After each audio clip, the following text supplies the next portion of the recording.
Welcome to Introduction to Resistors as part of my electronics playlist. So this is part 1 of 3 parts of resistors, and today we are going to look at how resistors look in circuit or how they identify. We are going to look at the physical form factors of resistors in a circuit. So in every electronic equipment, there must be resistors utilized in the circuit. Reason being, some components on these circuits we require a certain amount of current and let's say a particular voltage, and we use resistors for this. We will use resistors to limit the flow of current in these circuits, and hence every equipment that you know of, every gadget, every equipment that uses or rather every electronic device has resistors in it. So first thing, we say the unit used to measure the resistance of resistor is ohms, and with me I have a couple of resistors. You can see they all take different forms. So if you see something like that looks like this on a circuit, these ones have color bands. These color bands are the ones we use to calculate the value of this resistance. Some have their ratings written on them, like power and resistance.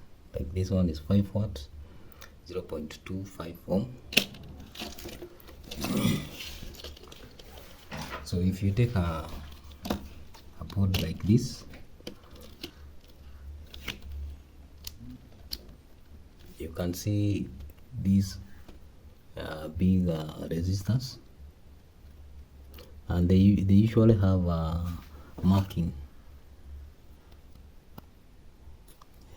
something like R1, R2, R3.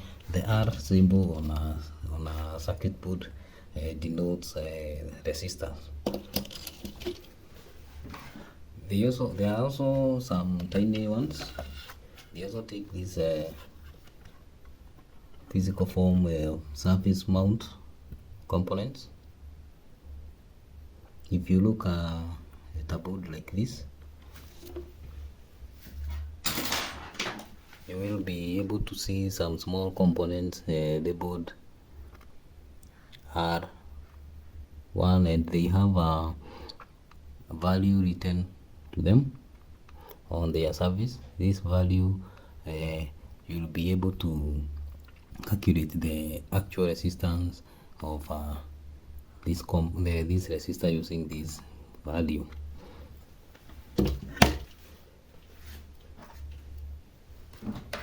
So if you have another board here, you can see all these tiny ones are resistors. The color bands, the markings, like this one is R37. You find them in almost every board you come across. You will find these components, resistors. Another board here, you can see these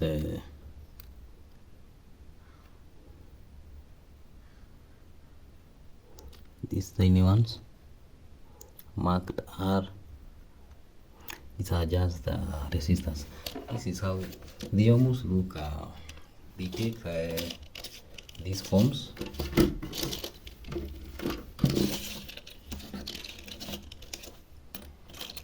In most of the circuits, this is how the resistors will be looking like. Either surface mount assembly components or through hole components, these big ones with the lids. Also, if you look at a more complex board like this is a laptop motherboard, you will be able to see resistors all over, and you can be able to identify them with the letter R marking on the surface of the motherboard. Even on the RAM there are resistors. Yeah, that one tells you how important resistors are in any given circuit. Also, you can find a device like this, which is known as a potentiometer. It has 3 leads and a rotating shaft. So this one is just a adjustable resistor, and this is how it looks inside. So you have these pins, and then you have a resistor. So that is pin 1, pin 2, pin 3, pin 1, pin 2, pin 3. So in most of the cases, one of the pin is connected to ground in a circuit, and the rest are connected to other parts of the circuit.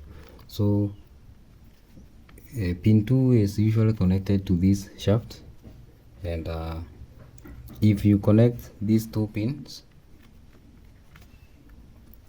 you can be able to measure the resistance from let this point A to point B by varying by rotating this shaft. You will be moving this pin along the length of the resistor inside this device. So you will be able to measure this resistance.